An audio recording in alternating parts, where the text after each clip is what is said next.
어느 교회에 새로 부임한 전도사님에게 이제 한 가지 고민이 생겼습니다. 그것은 이 전도사님이 설교를 할 때마다 성도들이 고개를 푹 숙인 채 성경책만 보거나 또 꾸벅꾸벅 졸았기 때문입니다.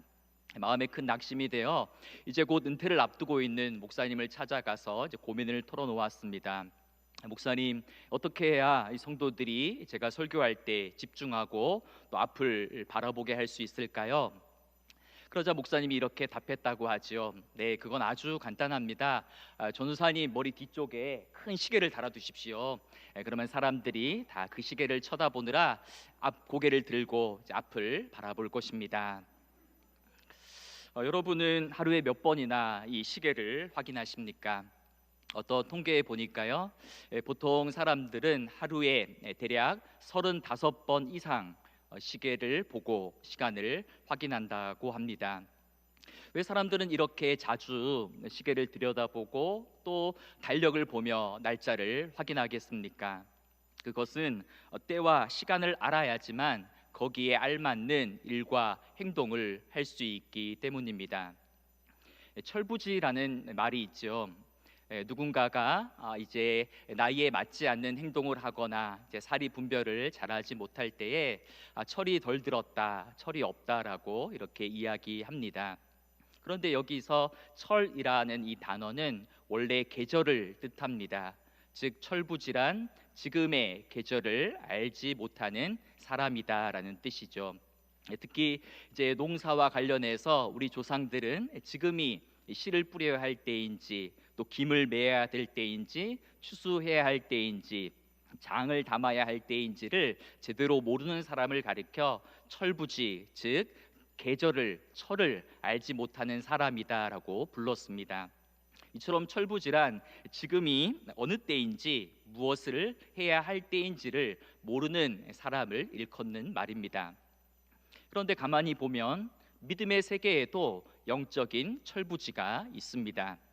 하나님의 때와 하나님의 시간에는 주의를 기울이지 않은 채 이 세상의 시간 안에만 갇혀 분주하게 정신없이 살아가는 사람들, 매일 무엇을 먹을까 마실까 입을까의 문제로만 걱정하고 근심할 뿐 하나님의 나라와 그의 의를 구하는 이들은 일에는 무심한 이들, 그리고 매일 아침 날씨를 확인하면서 거기에 맞춰서 따뜻한 옷은 잘 챙겨 입으면서도 이 시대의 징조를 분별하지 못하는 사람들이 영적 철부지입니다. 여러분은 지금 하나님의 때와 시간을 잘 분별하며 살아가고 계십니까? 분주하게 흘러가는 시간 속에서 우리의 삶의 자리와 믿음의 자리를 다시금 돌아보게 만드는 이 교회력에 따르면 지금 우리는 이 대림절기를 보내고 있습니다. 대림절은 2000년 전 예수님께서 하늘 보좌의 영광을 버리시고 낮고 천한 이 땅에 인간의 모습으로 오신 그 성육신 사건을 기념하고 감사하며 경축하는 절기입니다. 동시에 대림절은 과거만을 회상하는 절기가 아니라 이제 곧 다시 영광 가운데 오실 우리 주님을 대망하며 기다리는 소망의 절기입니다. 이제 곧 예수님의 재림을 통하여 완성되어질 그 역사의 마지막 날을 깨어 기다리며 준비하는 시간이 바로 이 대림절인 것입니다. 그래서 초대교회 이래로 경건한 그리스도인들은 먼 하늘에 이상한 구름만 떠도 행여나 우리 주님께서 오시지는 않을까라는 마음으로 밖을 나가 마당을 서성였고, 또한 날마다 마라나타 주여 어서 오시옵소서라는 신앙 고백을 가지고 극심한 핍박과 환난과 고난 속에서도 끝까지 믿음을 지키며 우리 주님께서 다시 오실 것을 대망하며 살았습니다. 오늘 우리도 매주일마다 예배 드릴 때에 사도신경을 통하여 우리 주 예수 그리스도께서 거기로부터 살아있는 자와 죽은 자를 심판하러 오십니다라고 힘있게 선포하며 우리의 신앙을 고백하고 있습니다. 하지만 실제로 우리의 일상적인 삶을 한번 돌아보면 종말을 고대하거나 기다리는 성도들은 거의 찾아보기 힘듭니다. 예수님의 재림과 최후 심판의 날은 분명 미래의 어느 시점에 갑작스럽게 찾아올 것이지만 나의 살아생전에 또 내가 살아있는 동안에는 결코 일어나지 않을 사건처럼 여기며 하루하루를 살아가는 것입니다. 물론 이렇게 우리의 생각이 굳어진 데에는 몇 가지 이유가 있습니다. 그것은 지난 2000년 동안 예수님의 재림이 계속해서 지연되어져 왔고, 또한 시한부 종말론자들과 각종 이단들이 거짓 예언을 통하여서 많은 사람들의 마음을 혼미케 했기 때문입니다. 그런데 사실 예수님의 재림이 기다려지지 않는 가장 큰 현실적인 이유가 있다면 그것은 바로 현재 오늘 우리가 너무나도 편안하고 안일한 환경 속에서 무디어진 신앙생활을 하고 있기 때문입니다. 독일의 한 신학자는 현대 그리스도인들이 종말을 잊어버리고 사는 까닭은 이 땅에서 현세에서 너무 많은 것을 소유하며 살아가기 때문이고, 눈에 보이지 않는 하나님 나라보다는 눈에 보이는 이 땅에서의 안정과 평화와 물질에만 마음을 빼앗겨 살아가기 때문이다라고 지적한 바 있습니다. 여러분, 예수님이 만약 다시 오셔서 하나님 나라가 임하게 된다면 어떤 일이 일어나겠습니까? 예수님께서 임하셔서 하나님 나라가 이 땅에 임하게 되면 아마도 그동안 내가 세워놓고 또 그동안 내가 이룩해 놓았던 나의 나라와 나의 왕국은 완전히 무너지고 파괴될 것입니다. 그래서 어쩌면 우리는 내심 속으로는 이런 생각을 할런지도 모르겠습니다. 주님, 너무 빨리 오시면 안 됩니다. 다음 달에는 제가 그동안 열심히 부었던 갯돈을 제가 탈 차례입니다. 2달 후면 그동안 열심히 부었던 적금의 만기가 돌아옵니다. 그래도 주님, 내년 봄에 우리 막내 아들 장가 가는 건 보고 가야죠. 어쩌면 우리는 이토록 온통 땅의 일, 세상의 일에만 마음을 쏟고 살아가기 때문에 어쩌면 예수님의 재림은 가능한 한 지연되어야 할 사건이 되어버린지도 모르겠습니다. 여러분은 지금 다시 오시는 주님을 기다리며 대망하며 살아가고 계십니까? 오늘 우리가 읽었던 본문은 예수님의 오심을 준비했던 세례 요한의 사역을 소개하고 있습니다. 그런데 누가복음의 저자는 이 요한의 사역을 소개하면서 구약 이사야서 40장 3절에서 5절 말씀을 인용해서 설명하고 있습니다. 선지자 이사야의 책에 쓴 바, 광야에서 외치는 자의 소리가 있어 이르되 너희는 주의 길을 준비하라. 그의 오실 길을 곧게 하라. 모든 골짜기가 메워지고 모든 산과 작은 산이 낮아지고 굽은 것이 곧아지고 험한 길이 평탄하여질 것이요 모든 육체가 하나님의 구원하심을 보리라 함과 같으니라.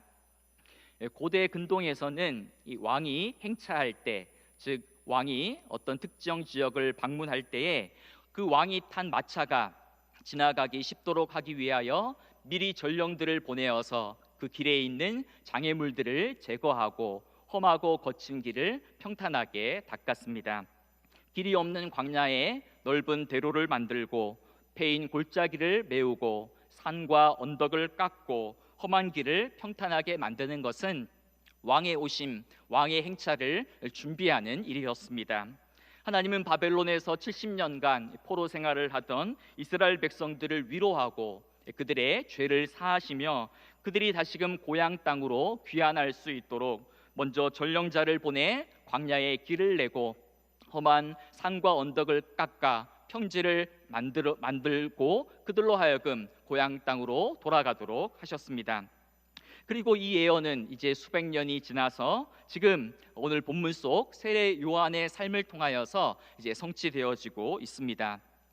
이 세례 요한은 광야에서 외치는 자의 소리로 하나님의 나라가 가까이 왔음을 선포하며 이제 온 세상에 온 우주의 진정한 왕이신 그 메시아의 오심을 준비하고 예비하는 그러한 일을 감당했습니다. 그는 임박한 하나님의 진노와 심판을 선포하면서 백성들의 회개와 돌이킴을 촉구하였고 그 백성들이 메시아를 영접할 수 있는 그러한 마음의 그릇을 미리 준비시키는 그러한 역할을 감당했던 것입니다. 무엇보다도 세례 요한은 요단 강가에서 이 죄 사함을 얻게 하는 회개의 세례를 베풀면서 이제 곧 도래할 하나님 나라와 메시아를 맞이하기 위한 자세로 회개에 합당한 삶의 열매를 맺을 것을 강조했습니다. 회개란 단순한 죄의 고백이나 마음의 뉘우침이 아니라 죄로부터 180도 돌이켜서 나의 삶의 방향을, 나의 삶의 걸음을 하나님께로 완전히 돌이키는 것입니다. 입술의 고백이 아니라 실제적인 삶의 방향을 전환하는 것이 바로 회심의 증거입니다. 그래서 세례 요한은 마음속에 여전히 죄를 품고 마음속에 여전히 악을 품고 있으면서 삶에 아무런 변화도 없이 외적인 구원의 표징에만 관심을 가지는 당대의 유대인들을 향하여 이렇게 책망했습니다. 오늘 본문 8절을 보면 그러므로 회개에 합당한 열매를 맺고 속으로 아브라함이 우리 조상이라 말하지 말라. 내가 너희에게 이르노니 하나님이 능히 이 돌들로도 아브라함의 자손이 되게 하시리라. 당시 유대인들은 이 배타적인 선민의식으로 가득 차 있었습니다. 자신들만이 아브라함의 자손이요, 자신들만이 하나님의 선택된 백성이요, 자신들을 향한 그 하나님의 선택과 구원과 예정은 결코 없어지지 않고 사라지지 않는다라고 생각했습니다. 하지만 오늘 세례 요한은 하나님은 길가에 떨어져 있는 돌들로도 아브라함의 자손이 되게 하실 수 있다라고 이야기합니다. 여기서 이 돌들이라는 단어와 또 자손들이라는 단어는 이 원어로 비슷하게 발음이 됩니다. 즉 세례 요한은 이 유사한 발음의 단어를 사용해서 아무리 아브라함의 자손이라 할지라도 회개에 합당한 열매를 맺지 않으면 길가에 떨어져 있는 생명력 없고 보잘것없는 돌에 불과하다라고 이야기하고 있는 것입니다. 그리고 무엇보다도 이 회개에 합당한 열매를 맺지 못한다면 좋은 열매 맺지 못하는 나무가 도끼에 찍혀서 불 속에 땔감으로 던져지는 것처럼 하나님의 무서운 진노와 심판을 피할 수 없다라고 강하게 경고하며 책망하고 있는 것입니다. 그러자 이 세례 요한의 메시지를 들은 많은 무리들이 몰려와 세례 요한에게 물었습니다. 그러면 우리가 무엇을 하리이까? 이것은 무슨 뜻입니까? 어떻게 하면 하나님의 진노의 심판을 피할 수 있습니까? 어떻게 우리가 무엇을 해야 구원을 얻을 수 있습니까? 라는 질문입니다. 이 질문에 세례 요한은 굉장히 짧지만 강력한 선포를 합니다. 옷 두 벌 있는 자는 옷 없는 자에게 나눠줄 것이요 먹을 것이 있는 자도 그렇게 할 것이니라. 여기서 우리가 주목할 것은 이 회개에 합당한 열매, 구원받은 사람의 징표가 어떤 종교적인 행위나 헌신으로 드러나지 않는다라는 점입니다. 지금 세례 요한은 몰려온 무리들을 향하여 너희들이 성전 제사를 더 많이 드려야 된다, 더 많은 제물과 예물을 드려야 된다라고 말하지 않습니다.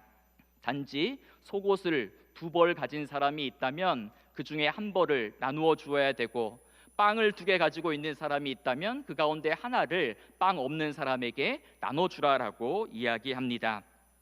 즉 회개에 합당한 열매가 일상 속에서 이웃을 돌아보고 사랑하는 나눔의 실천을 통하여 나타나야 한다라는 것입니다. 여기서 우리가 생각할 것은 이 말씀은 부자들을 향한 말씀이 아닙니다. 옷을 100벌 가진 사람에게, 빵을 10개 가진 사람들에게 향해서 하는 말이 아니라 옷 2벌 가진 자에게, 빵 2개 있는 자에게 주시는 말씀입니다. 여러분은 집에 옷이 몇 벌이나 있으십니까? 아침에 일어나면 옷장에 옷이 너무 많아서 어떤 옷을 입을까 한참을 골라야 되고, 또 냉장고를 열면 먹을 것이 너무나 많이 쌓여 있어서 무엇부터 먹을까를 고민하지 않습니까? 그럼에도 우리는 100벌의 옷 가운데 하나를 나누어 주고 10개의 빵 가운데 하나를 나누어 주는 일에 혹여나 나누어 주는 일에 인색할 때가 많지는 않습니까? 우리의 소유와 생활이 그 어느 때보다 넉넉하고 많음에도 불구하고 우리는 더 많은 것을 소유하지 못하여, 또한 더 많은 것을 창고에 모아들이지 못해 불안해하고 걱정하며 근심 가운데 살아가고 있지는 않습니까? 이 초기 기독교 수도원 운동을 이끌었던 성 바실리우스라는 사람이 이런 유명한 말을 한 적이 있습니다. 여러분은 다른 사람들에게 나누어 주라고 받은 재물을 여러분 자신을 위해 아껴 두었습니다. 다른 사람의 옷을 훔친 사람을 우리는 도둑이라 부릅니다.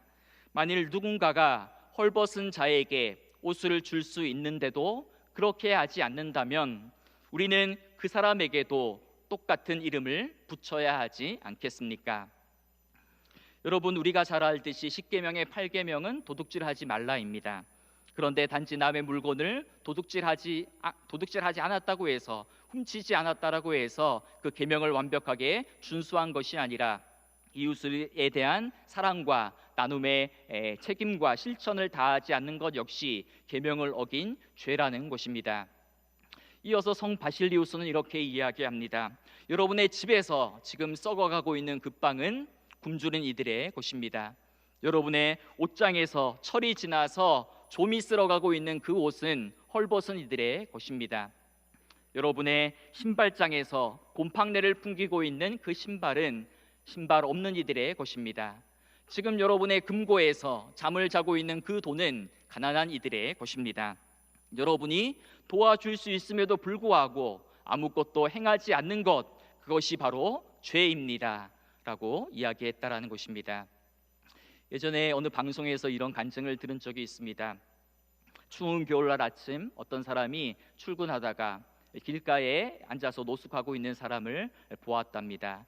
하지만 출근이 바쁘고 정신이 없어서 그냥 무심히 지나쳤습니다. 하루 종일 열심히 일을 한 다음에 집으로 돌아오는데 아침에 보았던 그 사람이 똑같은 자리에 앉아 있더라는 것입니다. 추운 겨울에 저렇게 혼자 있다가는 큰일 날 텐데 라는 생각이 얼핏 스쳐 지나가긴 했지만 배도 고프고 피곤했기 때문에 서둘러서 집으로 들어왔습니다. 그리고 이제 따뜻한 물을 받아서 샤워를 하고 또 밥상을 차려서 따뜻한 밥을 먹는데 불현듯 이런 생각들이 잠시 스쳐 지나가더랍니다. 아니 도대체 이 땅의 사회복지사들, 또 뭐 구청의 직원들, 공무원들, 경찰들은 도대체 뭐 하나? 하나님은 이 추운 날 어떻게 저 사람을 저렇게 홀로 내버려 두실 수 있나? 왜 하나님은 도대체 저 사람을 위해 아무런 조치를 취하지 않나? 이런 생각들이 얼핏 지나쳤다라고 합니다. 그리고 이제 식사를 마치고 TV에 앉아서 좋아하는 드라마를 한 편 보고 잠자리에 누웠는데 그 사람의 마음 가운데 불현듯 하나님의 음성이 천둥같이 들렸다라는 것입니다. 나는 그 사람을 위하여 아무런 조치를 취하지 않은 것이 아니다. 바로 그래서 내가 너로 하여금 그 사람 곁을 2번씩이나 지나가도록 하지 않았느냐라는 음성이 들렸다라는 것입니다. 어떤 사람이 이렇게 불평하며 기도했다고 하죠. 하나님, 이 땅이 왜 이렇게 불공평합니까? 이 땅에 가난한 사람이 왜 이렇게 많고 아픈 사람이 왜 이렇게 많고 눈물을 흘리고 억울한 일 당한 사람이 왜 이렇게 많습니까? 왜 하나님은 아무런 일도 하지 않고 하늘 위에 앉아서 가만히 지켜보기만 하십니까? 그때 하나님이 말씀하셨습니다. 그래서 바로 내가 너를 이 세상에 보내지 않았느냐? 너가 바로 나의 대책이고 너가 바로 이 세상 문제에 대한 나의 해답이다. 여러분, 주님의 다시 오심을 기다리는 이 대림절, 여러분은 무엇을 하시겠습니까? 오늘 주님은 저와 여러분 우리 모두를 향하여 말씀하십니다. 옷 2벌 있는 자는 없는 자에게 나누어 줄 것이요 먹을 것이 있는 자도 그리할지니라. 다음으로 세례 요한의 메시지를 듣고 찾아온 사람들의 부류 가운데에 이 세리와 군인들이 있었습니다. 오늘 본문 12절부터 14절을 보시면 세리들도 세례를 받고자 하여 와서 이르되 선생이여 우리는 무엇을 하리이까 하매 이르되 부가된 것 외에는 거둘지 말라 하고 군인들도 물어 이르되 우리는 무엇을 하리이까 하매 이르되 사람에게서 강탈하지 말며 거짓으로 고발하지 말고 받는 급료를 족한 줄로 알라 하니라. 우리가 익히 아는 대로 세리는 당시의 대표적인 죄인이고 멸시와 조롱의 대상이었습니다. 그들은 로마 권력을 등에 업고 로마 정부가 부과한 세금에다가 자신의 몫을 훨씬 더 많이 더해서 세금을 징수했기 때문에 동족들로부터 매국노라는 그러한 말을 들었습니다. 오늘 본문에 등장하는 군인들 역시 세리의 세금 징수 업무를 도와서 힘과 폭력으로 백성들을 위협하고 돈을 갈취하는 일을 했습니다. 그런데 오늘 지금 세례 요한은 이 불의한 세리와 군인들을 향하여 그들의 직업 자체를 버리거나 바꾸라고 말하지 않습니다. 마지막 날이 다가온다고 해서 직업을 버리고 현실로부터 도망치는 것이 아니라 오히려 마지막이 가까이 다가올수록 내게 주어진 일상의 자리, 직업의 현장에서 정직하고 또 성실하게 하나님의 뜻에 맞게 일하라는 메시지입니다. 세리는 정해진 세금보다 더 많이 거둬들여서 자기 자신의 사리사욕을 채우지 말고, 군인들도 백성들을 힘과 폭력으로 착취하지 말고 속여 빼앗지 말고 지금 현재 받는 봉급에 만족하라라고 이야기합니다. 즉 세리는 정직한 세리가 되어야 되고 군인은 정의로운 군인이 되는 그것이 바로 회개에 합당한 열매라고 말합니다. 다시 말해서 일상 속에서 거짓과 불의, 탐욕과 이기심을 버리고 약자를 돌아보고 하나님의 정의와 공의를 세워나가는 그 일이 메시아의 오심을 준비하고 기다리는 성도의 바른 자세라는 것입니다. 오늘 여러분은 다시 오시는 주님을 어떤 자세로 기다리며 무엇을 하며 기다리고 계십니까? 우리가 마지막 때를 살아간다는 것, 종말론적인 삶을 산다라는 것은 일상을 버리고 세상과 분리된 채 어떤 영적이고 종교적인 일에만 전념하는 것이 결코 아닙니다. 오히려 하나님이 나에게 허락하신, 나에게 주어진 이 일상을 최선을 다하여 정성스럽게 살아내며 이웃과의 관계 속에서 사랑과 나눔의 열매를 맺어가며 불의한 세상 한복판을 살아가면서도 거짓과 타협하지 않고 깨어 하나님의 의를 행하는 그 삶이 바로 종말론적인 삶이고, 저와 여러분 우리 모두가 이 마지막 때에 살아가야 하는 올바른 성도의 자세인 것입니다. 지금 우리는 대림절을 보내고 있습니다. 여러분, 대림절이 뭐하는 절기입니까? 어린아이들처럼 감상적이고 낭만적인 분위기에 취해서 성탄을 기다리는 시간이 아니라 오히려 두렵고 떨리는 마음으로 우리의 신앙과 삶을 진지하게 돌아보고 점검하고 성찰하고 회개하고 오히려 정신을 바짝 차리고 근신하여 깨어 기도하며 주님의 다시 오심을 기다리는 절기입니다. 그래서 예배학자들은 말합니다. 이 대림절은 겨울철의 사순절이다라고 이야기합니다. 막연하고 단순한 기다림의 절기가 아니라 오히려 구체적인 회개와 적극적인 삶의 변화를 통하여서 우리 주님의 다시 오심을 깨어 준비하고 예비하는 시간이 바로 이 대림절기인 것입니다. 세례 요한은 자신의 삶과 또 사명과 사역을 이런 멋진 말로 요약해서 표현한 적이 있습니다. 요한복음 3장 30절에 보면 그는 흥하여야 하겠고 나는 쇠하여야 하리라. 그는 흥하여야 하겠고, 예수님은 흥하여야 하겠고 나는 쇠하여야 하리라, 이런 고백을 한 것입니다. 세계적인 구약학자 가운데 월터 브루그만이라는 학자가 있습니다. 이 월터 브루그만은 오늘 이 구절을 묵상하면서 대림절은 막연한 기다림의 절기가 아니라 우리가 쇠하여지는 것을 연습하는 절기, 내가 쇠하는 절기다라고 이야기한 바 있습니다. 우리의 삶에서 묵은 것들, 또 습관적인 것들, 파괴적인 것들이 사라져야 새로움으로 다가오시는 주님을 맞이할 수 있다라는 이야기입니다. 내 안에 있는 탐욕과 소비주의가 쇠해야지만 생명을 살리는 나눔과 단순한 삶을 살아갈 수 있다라고 이야기합니다. 내 안에 있는 위선과 거짓과 이중성이 쇠해야만 이 땅에 하나님의 정의와 공의가 바로 설 수 있다라고 이야기합니다.